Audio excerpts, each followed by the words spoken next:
Hey, Unbothered fam, and welcome back to another episode of Basically Unbothered After Dark. It is literally 8:51 p.m. This episode comes out at 6 o'clock in the morning tomorrow.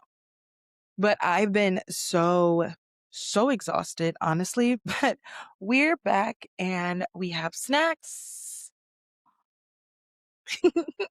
Because I have to eat. And obviously, you guys can see that I look tired. I spent most of my day just catching up, catching up with things, getting things kind of back on track with my life, with everything that's going on.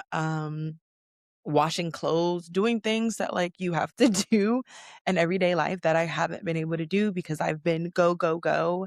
And I'm exhausted, as you can see. I also left my makeup at my mom's house. So there's no makeup.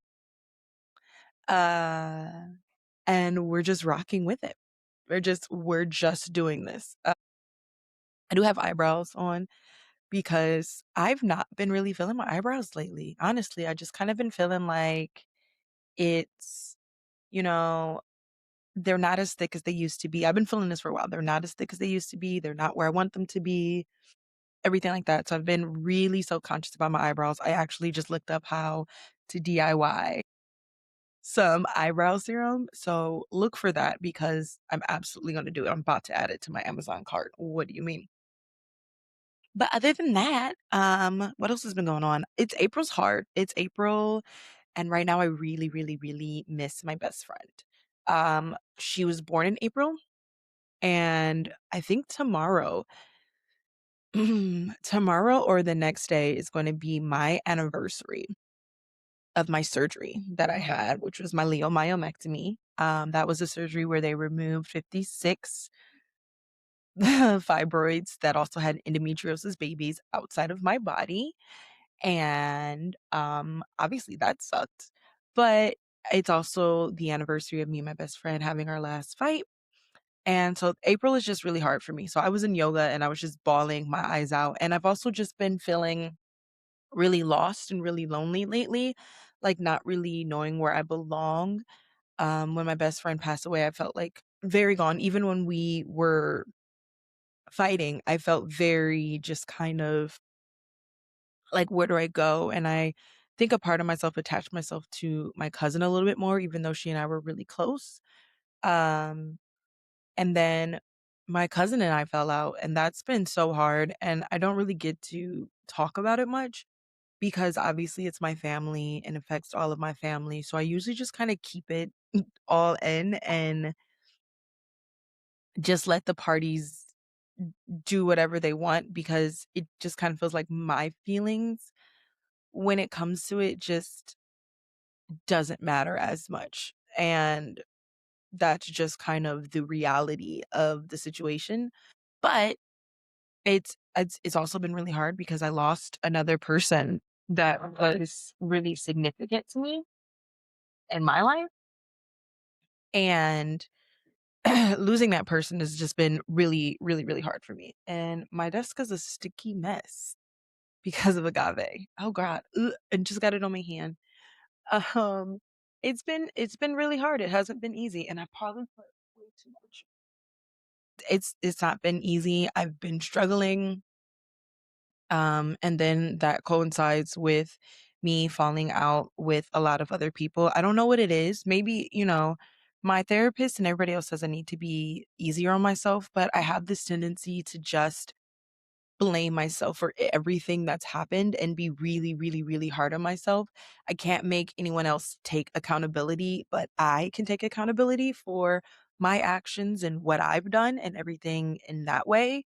And that's just the only way that I practice, honestly. And can become really difficult sometimes because, you aren't the only reason why something happened in your life. There are other people who participated in it. And sometimes it's hard because those people want to take the easy way out. And I never want to be one of those people. I like never want to be someone who takes the easy way out. And so I think that because of that, that means that I just become a lot harder on myself. So I was just having like a good cry.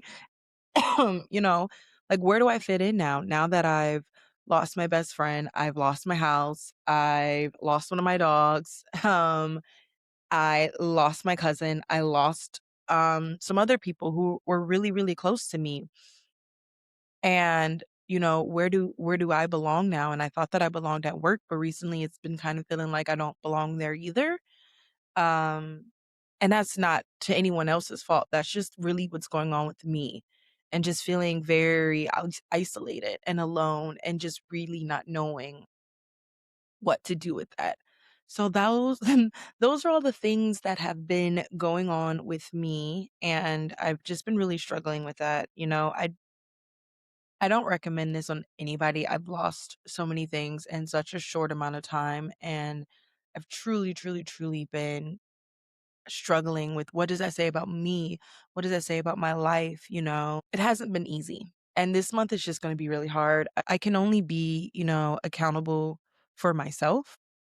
And then outside of that, that's just all I got. But we are going to get into the episode.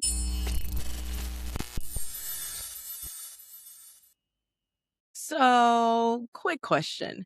Have you ever opened your to do list, looked it dead in the face, and then immediately decided that reorganizing your desktop, deep diving on YouTube, or starting a completely unrelated side quest was actually the better life choice? Yeah, same. And that's exactly why this week on Basically Unbothered, we're talking about something that doesn't yell at you to wake up at 5 a.m. or just be more disciplined like some productivity drill sergeant. We're talking about A Pinch of Productivity, the secret sauce for motivation by Don Turner. Because instead of shaming you into being productive, it gives you the pinch framework: pressure, interest, novelty, challenge, and humor. Translation: you're not lazy, your brain is just bored. This is about learning how to work with your brain instead of fighting it so you can actually finish the things you keep putting off without turning your life into a boot camp montage. So if your motivation bar has been sitting at low HP for a little too long, go check out A Pinch of Productivity wherever books are sold. And maybe, just maybe, we'll finally finish one task before starting 5 new ones.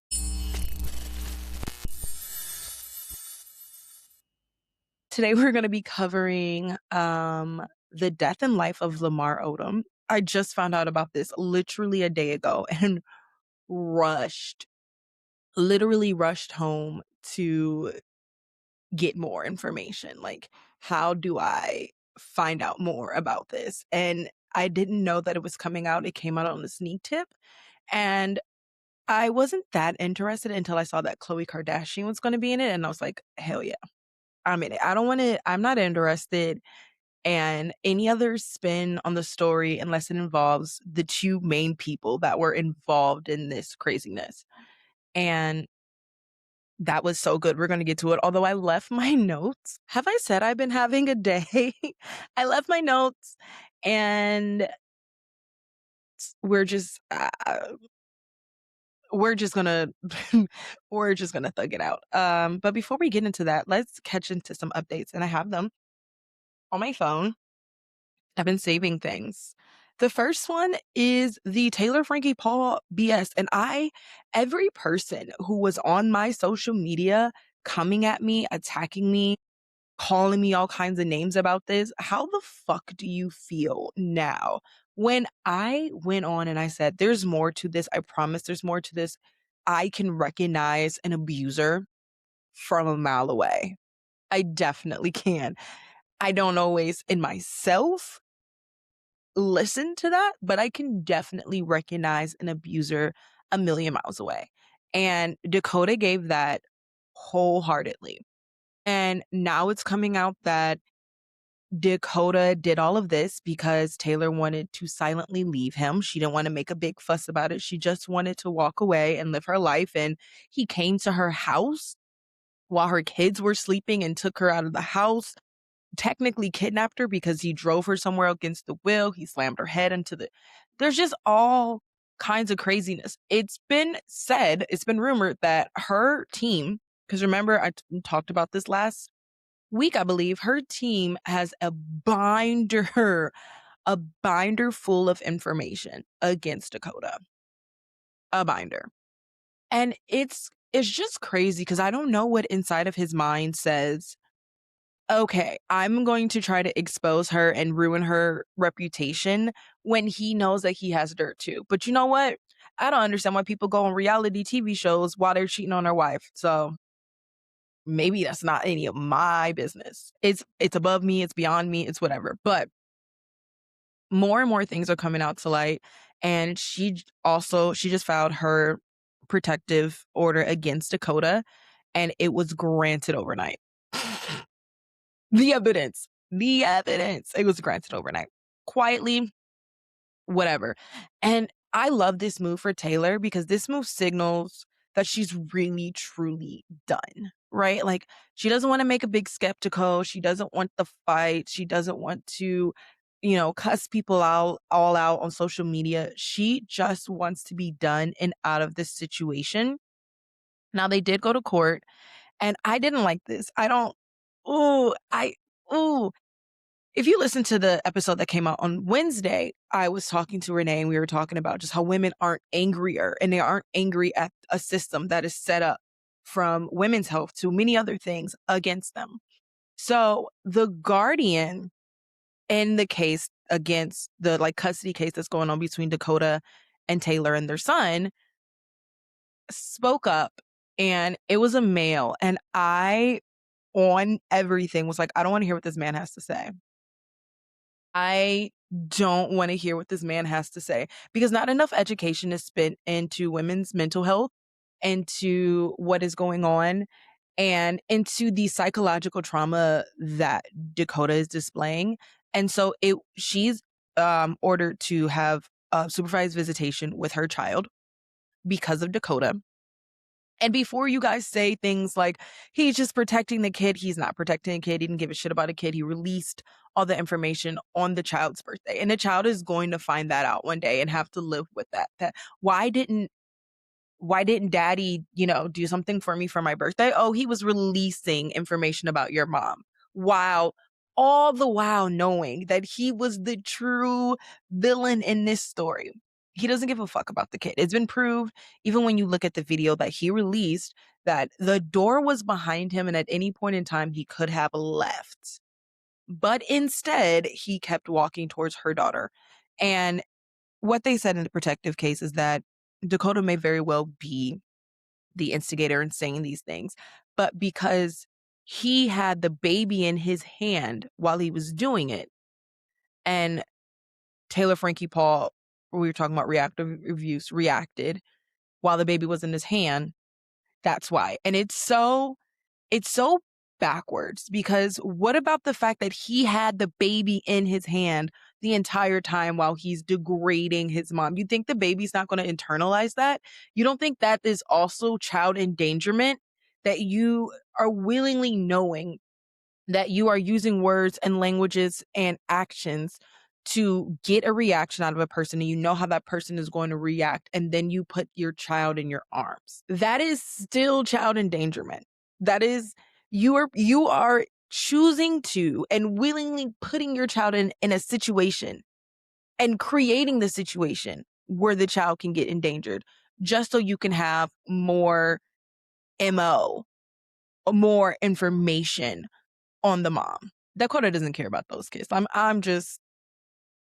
not saying that he doesn't love them. I'm saying that what his goal is right now is not his children. What his goal is right now is to make Taylor Frankie Paul pay. And that's shown by, again, the description of her saying, hey, yo, we were at the house and I was like, all three kids are sleeping in this house. We're not doing this here. We can go outside and have the conversation. And then he proceeded to take her away from all three kids who are watching these three kids while they're sleeping. What if something happened? None of that matters to him. What matters to him is how he can get to Taylor. And he's already facing the I love when people face the repercussions of their own anger and frustration and violence, because after it was announced that Dakota was going to be in 2 reality TV shows coming up recently, Vanderpump Villa announced that they were cutting out Dakota's scenes. Oh, honey. Oh, honey, you were trying to mess up her check and now you're messing up your own. This is why I say what is done in the dark will always come to light. What is done that is not done with the intention, like a good intention, will always come to bite you back in the ass. I promise you. It's it's something I've experienced in my life. It's something I watch other people experience in your life. You're never going to get away with it. Whether you get away with that distinct thing and then something comes back and gets you in a different way, you're never going to get away with it. That's just not how, that's not how energy works. It's not how that happens. So if you think you're getting away with it, cool, great, love this for you. It's not really happening. And so now he's suffering because he got cut out of Vanderpump Villa. And you know what? Can we just say, what is her name? Lisa Vanderpump. She is always so clutch. When the Ariana scandal came out, she was clutch for that reunion. When the final reunion came out, she was clutch for that. When the whole Marciano thing came out, she was clutch for that too. And now with this Dakota thing, she's always the one that's making the statement. She's always the one that's being like, no, no, this isn't happening. And she just gives mama bear. She just gives, I know what this industry does to women. I know how this industry treats women, and we're not doing that here. I love it so much. She stands up, and not even just women, but people in general. She stands up. She doesn't like sit compliantly and wait for shit to happen. She's like, no, we're taking action. We're not doing this. I'm not fucking up my brand. And cheers to her, because a lot of people are going to feel really kind of fucked up when they see everything that's coming out now and they're like, oh, well, fuck, we thought that we had all the information. Of course you did, because that's what he wanted you to believe. But everybody was telling you guys. So obviously we have to wait for all of these things to come out and for more information to be given to us. But I'm hoping that in light of everything, we can still get the Bachelorette season out. I really wanted to cover it with you guys. I really wanted to see. And, Jessie, when she went on a podcast, she said that she really saw a difference in Taylor when she was doing this. Like, obviously, it was stressful and there was a lot that they were going through, but she really saw a difference in Taylor when she was going through this. And I really want to be able to see that difference too. I think that there's more to her than just what we think we know about her. There's more to her than just this man and just this drama and just this violence. And, people got mad at me when I talked about the whole um it ends with us thing, and how I agree with the marketing and making it more of a happy thing and a celebratory thing, because the truth is that women are so much more than the men they're attached to, and women are so much more than the men that hurt them. We don't have to sit in this pain. We don't have to forever be a victim. We are survivors. And you know what survivors do? They go on and they live their life and they're happy and they don't worry about this bullshit. That's what a survivor does. They go on, they live, they're happy, and they don't worry about this bullshit.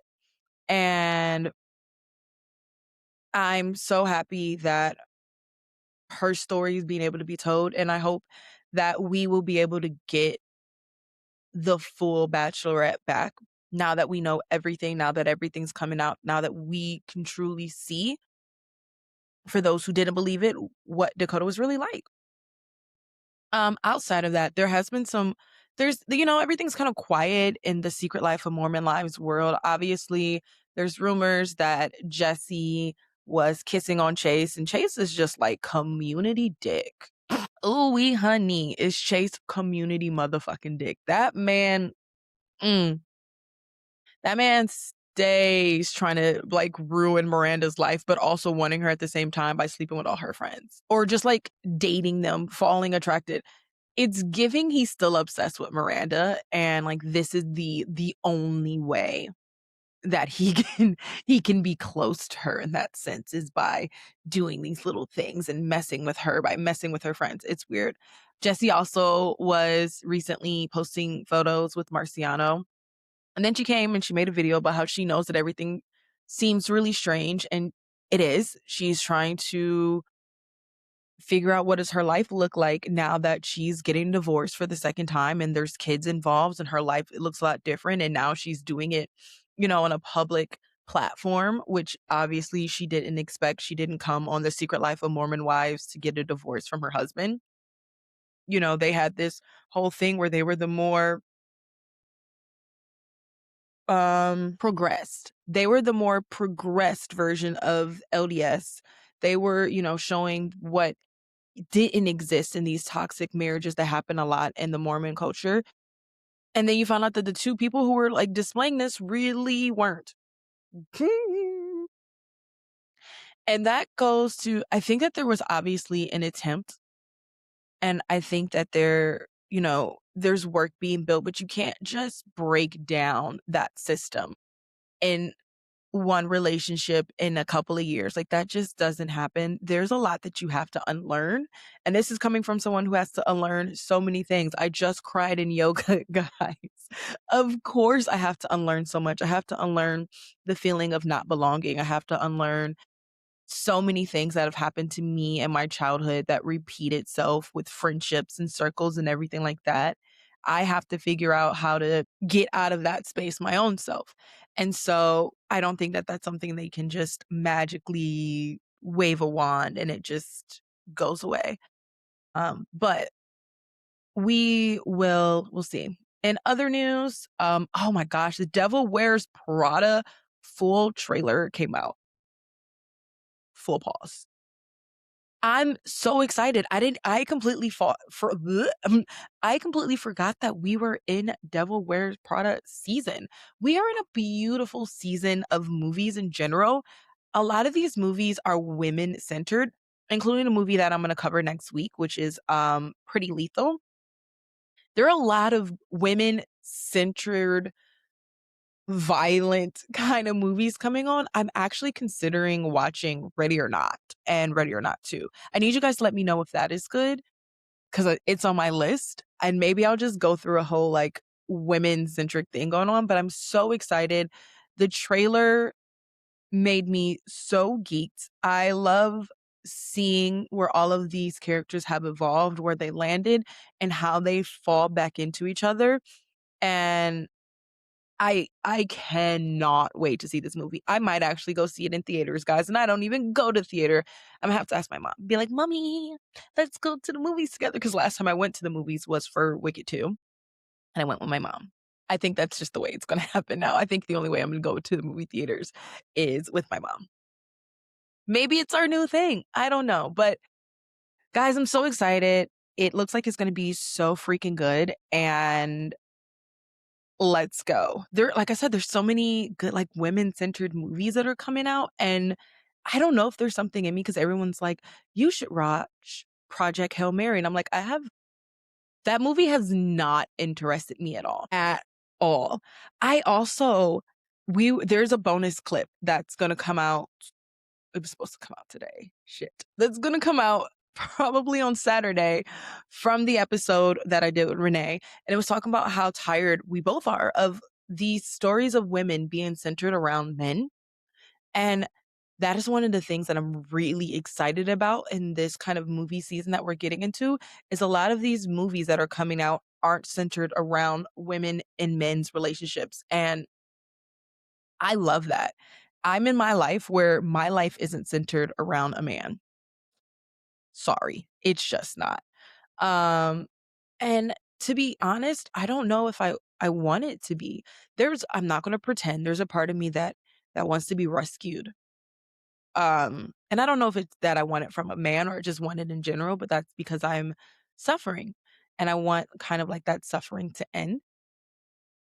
But there is a bigger part of me that also realizes that, I don't want my life to be revolving around that. I don't even want my life to be revolving around love right now. I want to truly develop a foundation for me and for my life, and I wanna figure out what my life looks like and smells like and feels like and tastes like next, and then I wanna invite someone into that space once I really feel like I have a handle on my life and what it's gonna be next, and then I'm ready to have someone come into that space. So, that's just how I feel. I'm so excited for that. There's also some speculation around the Euphoria premiere that happened yesterday. And y'all are dumb. Zendaya said, so the speculation is that Zendaya showed up to the premiere late so she wouldn't have to be around Sydney Sweeney. And Zendaya said she was not doing press with Sydney Sweeney. And y'all didn't believe her when she said, I'm not doing press with Sydney Sweeney. And she stood on business. And this is why Zendaya will always be one of my favorite celebrities. Also, because we're in the same era. Zendaya is a person who out on the street, you see her and she's just comfy.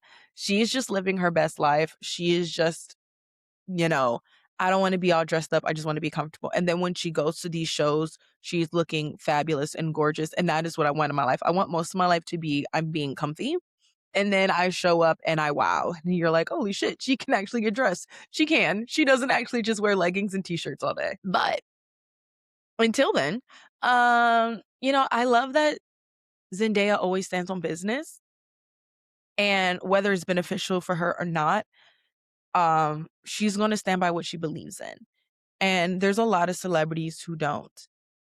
And that goes out to everybody else who is doing press with Sydney Sweeney. Because whether you guys can argue that she means it or she doesn't mean it, she is extremely detrimental to a culture and contributing to the culture that is going on in America right now that is extremely detrimental to people. And I had someone was in my comments. I want to make a section where I just read you guys some of the shit people say in my comments. And that might happen. That might happen very soon. But someone was in my comments and they go, Sydney Sweeney has better genes though. And I said, oh, actually, I don't think so. I think they're a little flat in the ass. Take that as you need to take that, okay? But Zendaya stood on what she stood on. She said she wasn't going to do it. She's not going to do it. She has little girls and little boys looking up to her. And that means something to her as a celebrity. It's not just about the money. It's not just about the press. This is her life. And that's what she's going to do. So if you're pissed off about Zendaya doing what the fuck she said she was going to do, y'all are stupid. She said she was going to do it. If you want to be mad, I guess. I don't know. But it it's not going to do you any good, but I guess live your life. All right. That being said, I think that's all of the things that we have. I am watching this really ghetto TV show, which is Beauty in Black. It's so ghetto. I do have to skip parts of it because it really is just so much drama and I really can't deal with it. But the parts on TikTok that I've seen, I have to see more. I'm almost done watching Rizzoli and House, and I think that I'm gonna binge because we all know that I need to have like a safe binge. I think I'm binging Bones next, or maybe some other like murder mystery. I'm very into like true crime and murder mystery right now. I'm very not into romance. I don't crave that at all. But I am almost done with this book, which is Famous Last Words. This book is so good. I'm literally like less than 100 pages got left. I'm going home to finish this book. I'm going home to finish this book. And I'm so excited. Don't call me. Phone's going to be on Do Not Disturb. What else? I don't think I've finished anything else. I mean, obviously, I did the Indie Ink podcast and I finished that book there. And I am going to be doing a giveaway for that book because the author is so amazing and she's so fantastic. And I love her so much. And she agreed to let me do a giveaway of her books for her. And we can't wait. We're so excited. This is like another extension that I want for Blake's Indie Author Bookstore is to do these giveaways for these indie authors. So I'm so excited to be able to do this. And just vibing. I don't think I've finished any other books. I finished my book club book. What was my book club book? Crap, hold on. Pause for the cause. Library. Finish. Oh, Remain by Nicholas Spark. Okay. I rated it. I think I rated it 5 stars. I rate off of like my vibe and my feeling when I finish the book. That doesn't mean that I think the book is so perfect, but that's just like my vibe when I finish the book. I did, because this is Remain by Nicholas Spark is like a duo, and it's supposed to be Nicholas Spark and M. Night Shyamalan. And M. Night Shyamalan is apparently directing like a TV show or a movie with this book. So it's really cool. I wanted it to be a little creepier. It's probably going to be hopefully one of my last romance kind of things that I read in a while, but it was a romance in a murder mystery. So I didn't hate it that much. And I normally say I don't read books written by men, but it's Nicholas Sparks and he gets a pass. But it really made me want to read more M. Night Shyamalan books. Maybe I can get into, I don't know. I don't like scary. I don't like scary at all, but I kind of want to I mean, not the crazy ones. I also, but I kind of want to get into it. So we'll see how that goes. I did rate it 5 stars. I thought the book was fantastic. The premise is that he basically how we were describing is that he falls in love with a ghost. But the ending is fantastic, but he falls in love with a ghost. And he like goes to this house and he rents it out because he's just got out of like the a mental place, which is like, okay. But he just gets out and he's trying to build his friend this house and he's there, to oversee some of the stuff, and he finds this ghost in the house and there's a whole thing that entangles, and then all of a sudden he's trying to solve a murder mystery, and it's really, really good. And the twists are twisting. And this is why I'm saying, y'all who love Frida McFadden, y'all really don't know the twisties. Y'all don't know the way that you could set it up so it's so beautiful and then it twists. That's just my feeling. I feel like Frida McFadden books are just like base level murder mysteries. They're like your step into murder mysteries and thrillers. And then once you get out of there, you get into like these crazy ones. And then you're like, oh my gosh, I love them. So they're definitely going to be more in my rotation right now. But we're going to get into our main topic of the night, which is the death and life of Lamar Odom. After these words from our sponsors. Boom.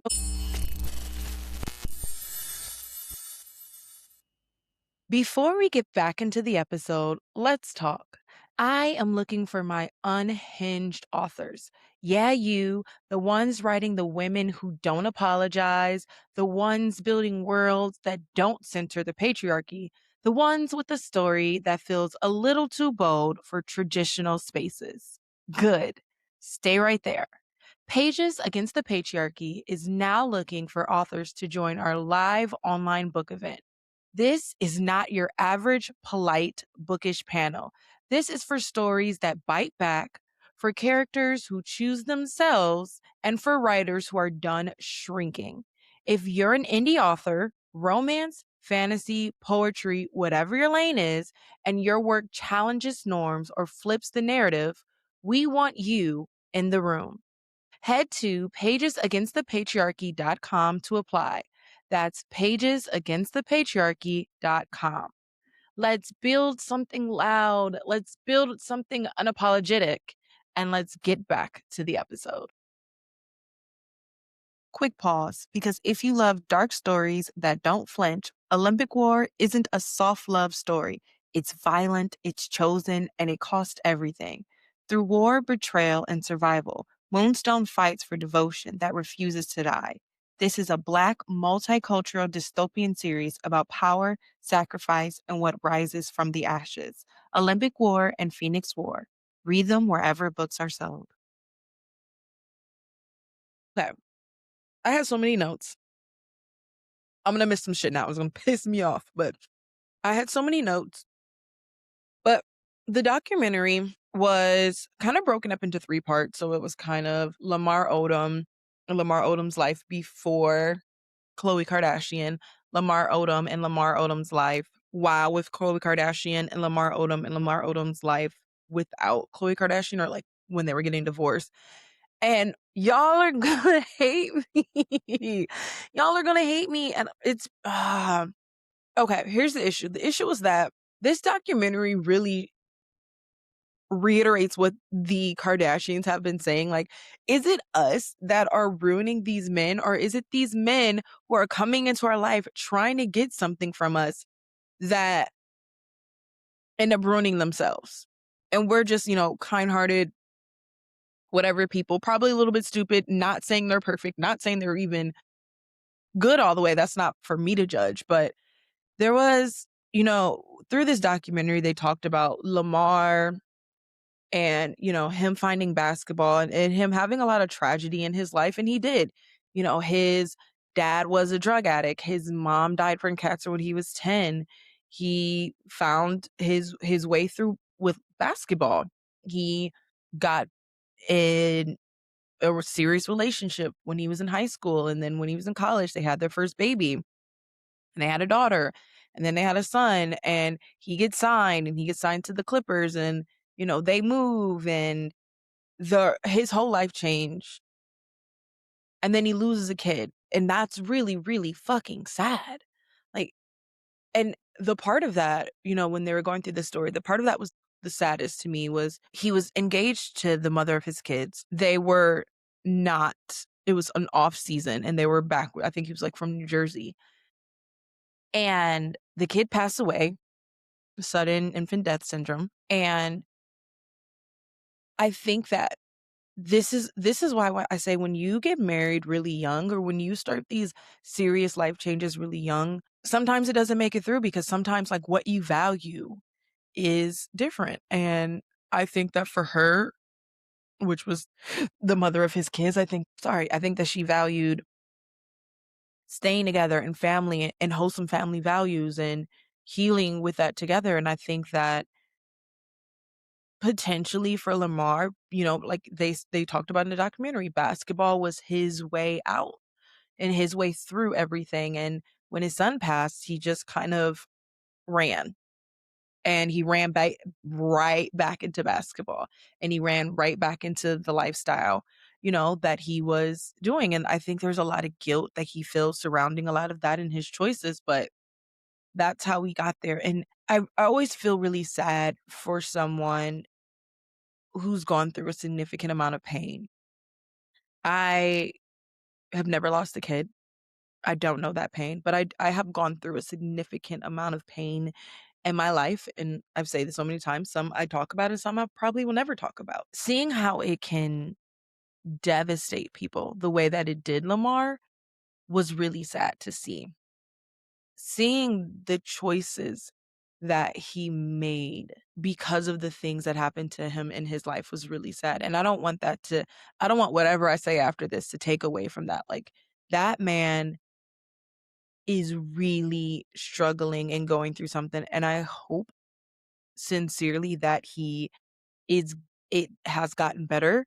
There's a lot of discussion about, a lot of his choices didn't involve his children. And I don't know if he felt because he had lost one child that he just couldn't be a dad and he just kind of separated himself from that life. I don't know if after that happened, he just wanted to invent a whole new life where everything that was attached to that kid just kind of went away. I don't know. Um, and this is why, contrary to what people think about me, I truly believe that men's mental health matters. But it's also why I believe that men don't really care about their mental health yet. I hope that they do. I understand that the patriarchy makes it really hard. And I understand that a lot of men see this and they think that it's women who are making it really hard for men. And they don't understand that women can also participate in the patriarchy. And that's why it needs to be dismantled, because the patriarchy isn't just men. Like, women benefit. Women benefit from the patriarchy as well. And that's just a fact. They do. As much as they want to say that they don't, women do, because they benefit from the benefits that the men get from the patriarchy. And they want to be close to the patriarchy so they can get certain benefits so they can feel special. And men 100% benefit from the patriarchy. And there has to be a dismantling of a lot of things to get there. And I don't think that men are at that place yet. And I think that men are ready to say that their mental health matters, but they're not ready to do the work because it's easy to say, right? Like I could scream all day, my mental health matters, but what am I doing that shows that I care that my mental health matters? You know, I'm having conversations right now about how working 4 days a week at my job just isn't good for my mental health. And how I have to reevaluate. What does that look like? I have to step away from working all those days, but what about the money? There's, all kinds of, it's not easy. And in this situation with Lamar, it obviously isn't easy. It's obviously not, simple. It's obviously not like this is going to make perfect sense. No, that's not how it works. And we see that a lot in the situation with him. We see that a lot in what he's going through and what he's experiencing and how it's exhibited. And then we get to the part where he meets Chloe. And that shit made me mad because a part of the documentary just felt like it was hating on the Kardashians. And can we just get over it at this point? You like them, you don't like them. Can we just let it go? Please, please, please, please, please, please. These women are not even on our stratosphere anymore. They do not affect our daily lives anymore. Let's just let them go. But it really, there was a conversation about how his kids didn't go to the wedding and everyone was talking about how quickly they got married. And I guess we 100% got to see that when they had this special about Chloe and Lamar getting married. We 100% got to see that. And I kind of want to go watch. Maybe I'll do that tonight. Maybe I'll go watch the special.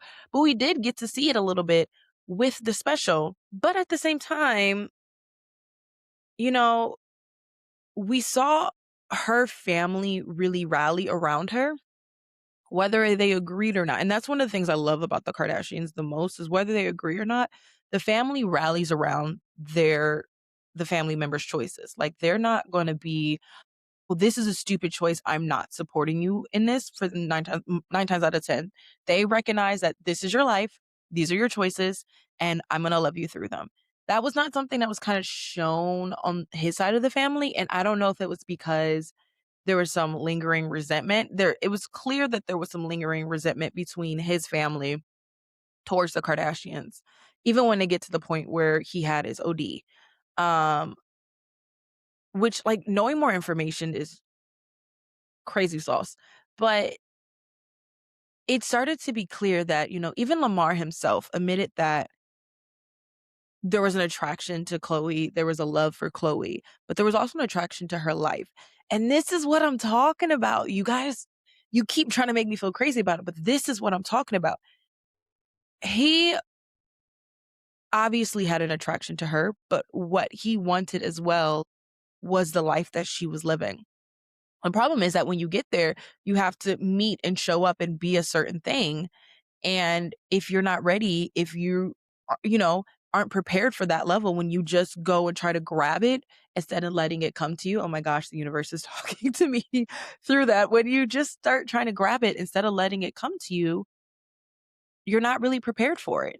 And he definitely did, they talked about how he wanted the connections that the Kardashians had because whether they had a lot of money or not, they had connections.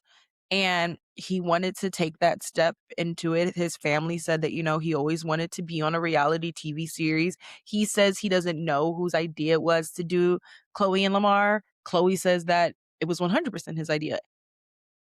I believe her. I believe the person who wasn't addicted to drugs and lying and sex. Fucking to me.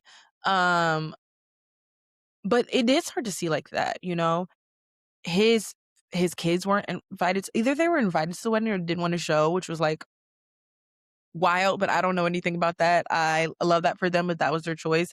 They said like his family wasn't invited and his aunt was like, well, I wasn't invited because he knew that I would have stood up at the wedding. And I'm like, maybe that's why you weren't invited. Yeah, you're right. You weren't invited because you just fucking couldn't be supportive. I also, side note, I absolutely fucking hate the tradition of someone standing up and objecting to a marriage. It's not your fucking place. I'm so sorry. It's not your fucking place. If those two people couldn't figure it the fuck out that either they should be together or not be together, it's not your fucking place. And waiting into the exact moment where they're about to say I do to say something is diabolical. Okay? It's not okay. No, no, no, no, no. If you have feelings and you want to express them before they get to the altar. And if you express them and they haven't listened to you, that's on them. It just is. That's on them. And there's nothing else that you can do with it at that point. You just have to accept that that's how it is. Um that being said though, there was a lot of talk about how he wanted, the wedding to be this big spectacle and he wanted the endorsements and the TV show and everything. It got a little confusing because there was conversation about him getting it kicked off a team for drug use, but they never really elaborated on what team that was he got kicked off for.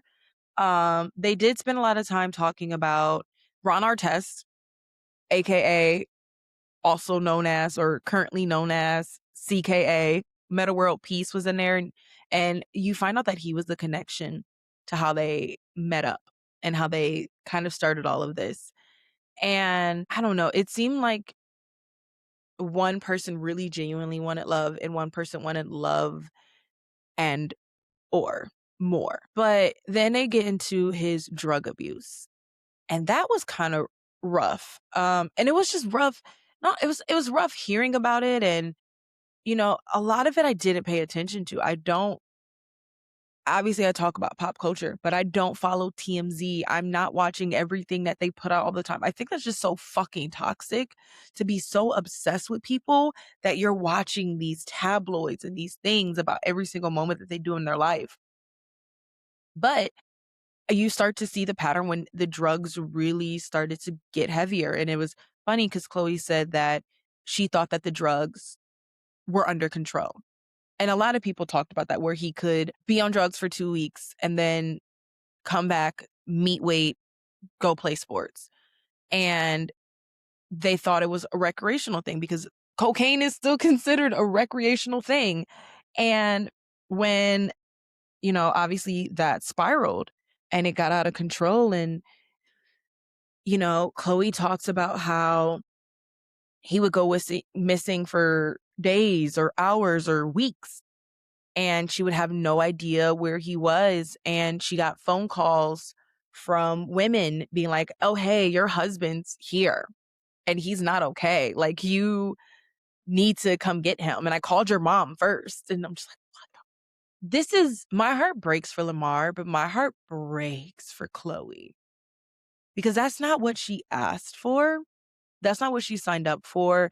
And obviously you don't know what's going to happen, but like diabolical. And even, Lamar talked about it, like, how stupid do you have to be to propose to this woman, to get married on national TV, to have these TV shows about your love and then go cheat on her? How stupid do you have to be?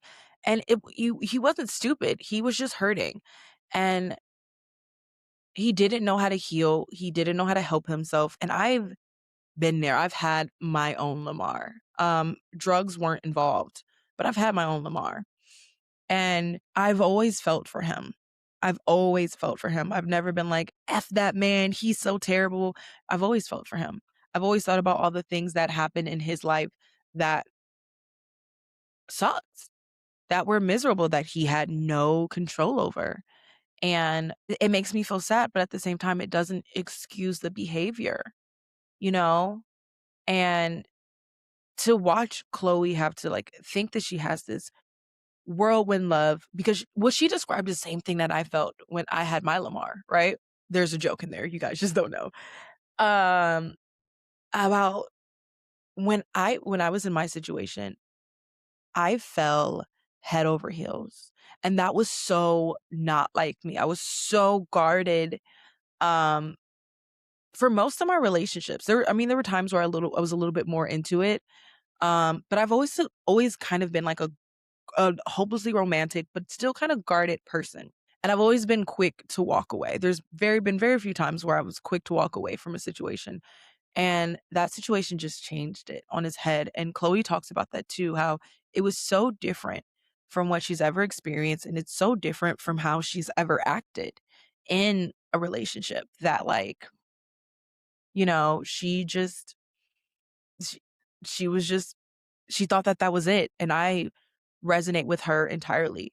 And then for her to think that that was her happily ever after, and for her to get what she got out of it, a man who's doing drugs. And, they showed a clip of her being like, when I wasn't coming home for Christmas with the family, I was telling you guys I was with him and I had no idea where he was. Like, I was lying and hiding and keeping these secrets from you to protect him.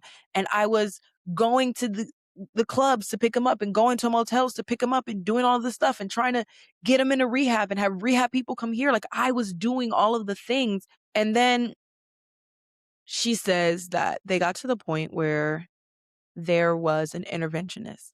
And someone had advised her to have an intervention. And an interventionist said, okay, what we're going to do is we're going to say that either you stop using the drugs or we get a divorce. Guys, this is why I don't believe in ultimatums. This is why I don't believe in ultimatums. I truly don't think that they work. This is just my opinion on it. I truly don't think the ultimatums work.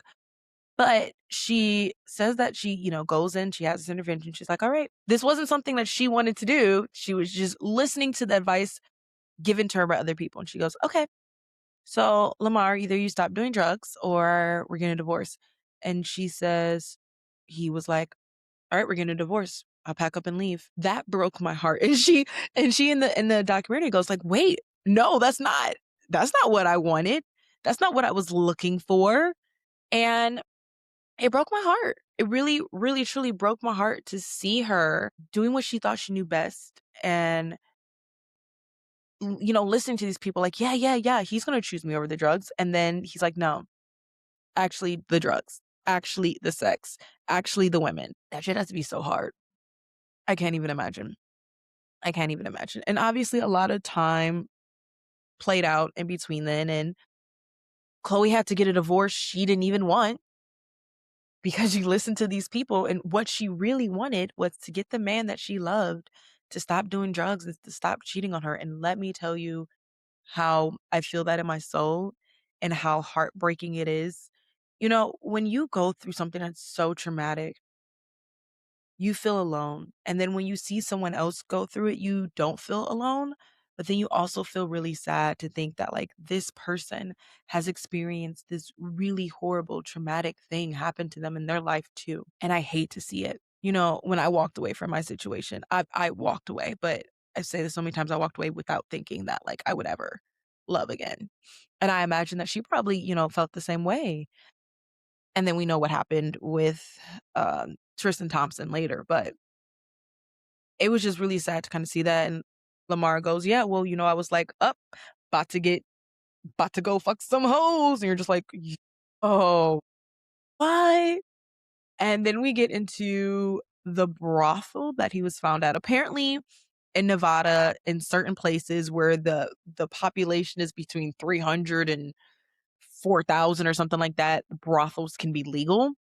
And there was this one man who just had a shit ton of them. He was real estate property brothels. I didn't even know brothels could be legal. I'm gonna leave my opinion on that to myself. But we kind of get to, there's this guy who worked there, and he was at the beginning of the documentary, and he was showing like, I'm working at this haunted LA thing, or Las Vegas mansion thing, and then all of a sudden the owner buys the entire room set where Lamar OD'd. And I'm like, that's fucked. What do you mean he bought the entire, y'all? Some people just be doing weird shit. Why do you want that? Why do we want to see that? Why do we want to see the exact room, the exact bed, or not the room, but like the exact bed, the exact headboard, the exact like recreation of this room where someone almost died? Where do we as like human beings stop and really think that shit through and be like, this isn't needed? We don't need this. We don't need to see this. We don't need to know this is going on. Like, when do we get to be human beings again? When do we get to give people back their privacy? Because you who are listening could have OD'd over something or could have relationships or something or know someone who did that. And no one is ever going to take the bed that you had one of your worst moments on and put it in a museum. And like, to me, that's just like, that's crazy. But we find out that, Lamar sought out this brothel and they didn't even think it was going to be him. And they were really cautious. And then he goes there and he gets this extra special room. It's rumored in this documentary that what he OD'd over was performance pills. My guess is that because they said that he only did cocaine before he got there and he was there for 2 or 3 days. I think it was both, but apparently he took 12 of the performance pills. You're only supposed to take one in a 24-hour period. So, I mean, he has admitted that he's a sex addict, but like, yo, whose vagina are you doing this with? Because there's no way. There's no way. Y'all don't get to call a timeout. Y'all don't get to tap out. Is it just because you're having like a circle of people come in? Once one is done, you're like, all right, go ahead. And then you bring it up. That's gross. I don't even like to make judgmental statements, but that is fucking gross. That in itself is just, can't believe it. Anyways, he ODs. They call, the ambulance. They come. He apparently, when they turn him over to his left side, white fluid comes out of his nose and his mouth, and they're really worried. And they're like, you need to hurry. They rush him to a Nevada hospital. His family finds out. Chloe finds out. And this is the part where it's like really fucked, because as much as we want to be upset at Lamar for the choices that he makes in his life, and yes, because you haven't taken the time to get help, there's things that his family does that's just like, yo. So his dad, Joe, apparently when Chloe gets to the hospital, he's there and he's telling them, like, don't do any, extra measures. Take him off on life support. Let this man go. And Chloe says, I got there and I was like, no, no, no. I'm the wife. I'm taking over this, because their divorce hadn't been filed yet because there was a backup. And so she's like, no, no, no. I'm the wife. I'm taking over this. And she said, I asked Joe, like, what do you want? And I think he said like a pair of Nikes, $100, and a hotel to stay in. And she said he never came back. But that's like the cycle of abuse, right? Like, Joe's not really there for Lamar. Lamar's not really there for his own kids. Like, that's the cycle of abuse that we talk about that really needs to be seen. And I hope that like men watching that could see that, like, what your father does to you really does affect you. And if you don't, the father and your mother, if you don't take the time to really explore that, to flesh that out, you will continue to make the same mistakes over and over and over again until you get it right. That's just kind of unfortunately the way that it is. And that was the way that it was for him. And so, they talk about how Chloe came in, and then while I was watching this, I saw a clip about Lamar saying like, Chloe credits herself for saving your life, which legitimately, sir, your father was about to take you off on life support. And she was like, no, that is in fact the definition of saving your life. And he's, well, God saved my life. Obvi, but also so did Khloe Kardashian. But then we get to the like spectacle. And like I said, there's a lot of hostility that his family has toward the Kardashians. And I'm like, yo, you need to let this go at this point. Although I get it, I don't understand why it is, but I can understand the hostility of you thinking and you experiencing something one way and never having a conversation or getting to understand it. And they talk about how eventually, Chloe started severely monitoring the people who came in to see Lamar. And they make it seem like she was just doing this vindictively. And when she tells her story, she's like, no, there were drug dealers checking into this hotel to go see him, digging through his bags, trying to get money, trying to get belongings, trying to get drugs out of him while he's in a coma. Like, there's no way. And his ex-fiance, the mother of his kids, she goes, yeah, well, she was going to make all the family sign an NDA. And I was like, I know, not me. And she's like, no, not you, but the rest of them. And, the children talked about how there was this circus around them being there and there's police and they're like, we just want to pray for him. And it's like, it's clear that maybe because they weren't around their father that much, that they didn't understand the media spectacle that happened around Hollywood, people who were in Hollywood, people who were in LA, the Kardashians, and Lamar himself. That like there definitely needed to be protections in the hospital that is not equipped, They're in a hospital in Nevada. They're not equipped to do this. Um, and that was just really like frustrating to see. You would think that at that point they could come together and they could work together. That is just not what happened. But they finally get to move him and he gets moved to Cedar Sinai after he wakes up from his coma. He says he wakes up pulling out things and Chloe goes, he wakes up, pulls out things, these tubes and everything. He looks at me and goes, hey, baby. Hey, baby. And then passes out and goes back to sleep. But eventually he gets moved to Cedar Sinai, which would have the protections. Ironically, Cedar Sinai is actually the hospital my brother was at after he got hit by a car. It's apparently an amazing hospital. My family didn't have that experience, but my brother was also in a coma for almost 3 days. But that's when he starts his recovery and that's when he starts working. He has to learn how to walk again. He has to learn to talk again. You see a lot of videos of Chloe never leaving his side, Chloe being there. Chloe, she said that she wanted to control the energy. She wanted to make sure that it was healing. She only wanted to let people in who were going to do that for him. And he starts to recover. And this is where we get towards like the end of the documentary. They start talking about how he starts to recover. And then, they celebrate birthdays, all of that. He gets released and Chloe's like, oh, fuck, where is he going to stay? And she rents out a place for him. She pays for all the doctors. She pays for this stuff. Also, side note, she wiped his ass, his shitty ass. That is love. I'm not wiping nobody's shitty ass. That's love. That is love. And that is love for a man that was in this situation because he was in a brothel. That was in this situation because he was, he couldn't stop cheating and doing drugs and all of this stuff on you, right? And you are still there. And I think that that's the part that people don't, when we talk about this, love, or this situation in general, we forget about the love and devotion.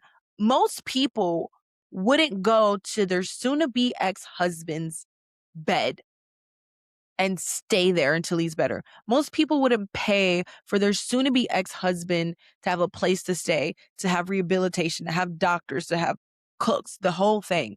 Most people wouldn't do that. And there's never enough credit given to Chloe that after this man destroyed her and broke her and posted shit on social media and said shit on the outlets and all of that, that she put aside everything that happened to her, all the hurt, and just showed up for him.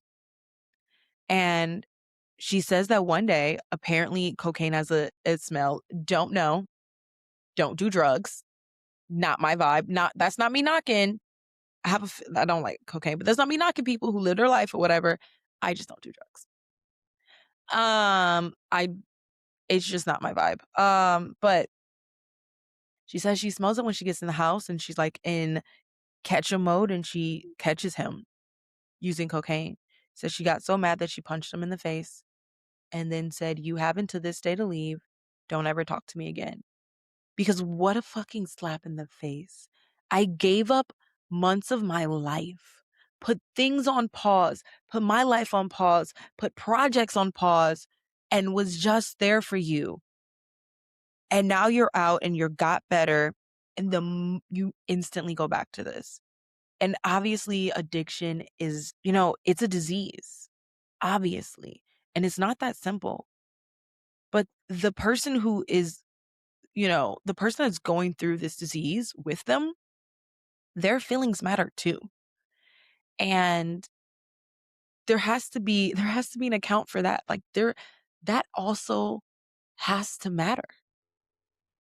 And the sadness of knowing that she gave all that to him, and then at the end of the day, it just didn't, it was really heartbreaking to see and to experience and to have listened to. Um, and Lamar goes, "Well, who would have gave Lamar Odom cocaine right after all of this happened?" And it's like, who? Unfortunately, there are always going to be people who will capitalize off of your downfalls. And I like, there's always, whether you're watching a documentary or you're watching a horror movie or whatever, there's always something that you can learn from that. And one of the biggest things is there is always going to be somebody who wants to capitalize off of your lowest moment. And often they're people that call themselves your friends, your family, the people who say that they support you the most. You have to do the work for yourself. You can't expect someone else to hold your hand and to be like, "No, Lamar, don't do this." Like, that's just, unfortunately, that's just not how this happened. And that was the end of it for them. They talk about, how Lamar is doing better, how he's working on having a relationship with his kids, although I don't know how his kids feel about it. There was definitely a conversation about his kids being parentified and having to take care of him and having to set boundaries with him and things like that, and that made me really sad to hear, like, the concept that the cycle continued. Lamar's dad was a drug addict who wasn't there for him, and Lamar in turn became a drug addict who wasn't there for his kids. That cycle continued. That and cycles continue, and you don't break them until you make a concerted effort to break them. And that was one of the things that was shown a lot, was that Lamar was just continuing a cycle, and hopefully he won't be as bad as his dad. Hopefully, he'll figure it out. He was talking about how people want him to be a coach. And I don't know, I think that some people can handle what comes with fame and some people can't. I am a person, I don't think I could. I'm 100% honest. I don't think that I could handle being famous. I always say I want to be well known, but I don't think I could do it. I don't think that level. I like a level of freedom. I like a level of privacy. I like a level of just having something to myself. But people chase that. They chase that dream. And when they get it, they don't even understand the reality of it. And I think that that is a clear display of what happened there. I think Lamar got that and he didn't understand the reality, and it got too much for him. And so, that was that. It was really sad to see. And it really frustrated me again because once again, you see these women in his life, and the detriment, that the, like, trail of sadness that he left behind because he didn't have the tools or the desire or whatever to heal and to grow and to get better. And that just hurts. It hurts to see it. It hurts that we see that these continuation of patterns and generational trauma exist.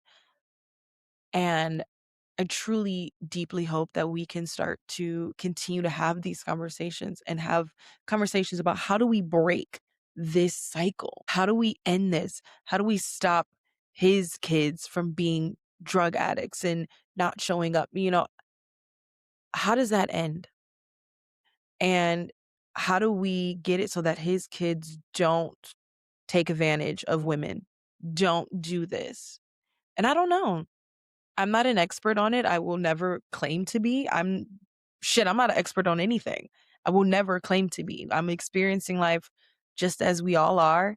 And at the end of the day, we all do things, we all make mistakes, and we learn by making mistakes. And I hope that through this documentary, Lamar saw his own mistakes. I hope that he learned. I hope that he's clean and he continues to stay clean, and there is a life after all of this for him. But that is the episode, guys. Thank you so much for listening. I know that it got heavy, but that documentary is so heavy. It is. But next week we're going to be covering Pretty Lethal. I'm so excited because I love Laura Kendor. I've loved her to all the boys I loved before, and I've loved her in other projects that she's had too. And to see her back on my screen just makes me so happy. So we're gonna cover either okay, we're either gonna cover Pretty Lethal or we're gonna cover XOXO Kitty next week. Both of them have Laura Condor, so I'm winning. But yeah, I'm excited to get into this era. Obviously, I've had to pivot because we aren't doing The Bachelorette and a lot of other things, but we're back. We're vibing. We got some new stuff coming. So thank you all for listening, and I will see you next time. Thank you guys for listening to this episode of Basically Unbothered Recap. Please, please, please don't forget that if you like the episode, if you like what you're hearing, if you're liking my vibe, that you give us reviews, that you give us stars, that you share and you let everybody else know that this is your number one new favorite podcast. I cannot wait to see you guys next time. Thank you so much. Gabby Gabs Podcast.